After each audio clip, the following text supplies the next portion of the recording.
Sure, your mobility scooter can handle getting to and from the local Tesco's, but as soon as you need to go over a patch of grass or if you fancy a day at the beach, you've been left desiring more. This is where off-road mobility scooters come in handy.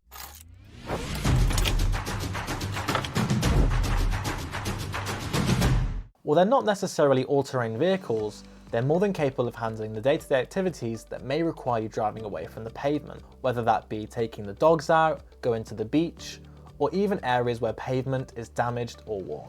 Okay, so how is an off-road mobility scooter designed to handle these conditions? Well, there are a few main adaptations that off-road scooters have that differ from your run-of-the-mill scooters. Firstly, they have really heavy-duty tyres that handle rocky conditions much better, as well as just having better puncture resistance. These wheels are also equipped with far more torque, meaning they can handle steeper hills. This ties in fairly well with the second advantage that these scooters have, and that would be the size of the scooter itself. Regular scooters are often designed with portability and ease of storage in mind. That also means a smaller engine that may struggle with hills. Off-road scooters are designed with power in mind, so trade off their portability for much more powerful and bigger engines. Finally, they will more likely than not come with full suspension to help smooth out your ride, even when going over rocks, potholes, or anything that would normally cause a bumpy experience.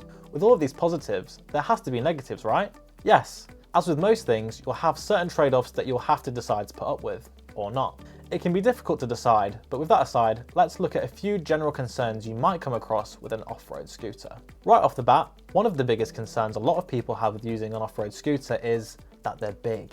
Yes, it's a positive feature in terms of performance, but they're not easy just to tuck into the corner of your house, for example. They take up a lot of space and they're not really designed to be portable. So if you are looking to get an off-road scooter, make sure you have the space to store it. Secondly, they will more likely than not come at a higher price than a regular mobility scooter.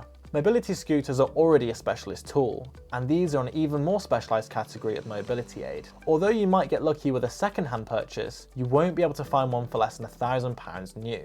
And depending on the model that you're looking at, you could be looking at several thousands to spend on a scooter. Finally, accessibility could be a concern, because these scooters are fairly wide. Getting through doors might be difficult or impossible. If you're used to driving a mobility scooter, you may be familiar with this issue already, but bear in mind that these scooters may take that struggle even further. So in conclusion, if you have the space to keep your scooter and need the extra freedom that an off-road scooter will provide, they're definitely more than worth it. Being able to adapt to these environments that surround you is an amazing feeling, and an off-road scooter might be the last step to your independence. For more information about mobility scooters, head on over to our website at markbatesltd.com or click the link on screen for more videos just like this one.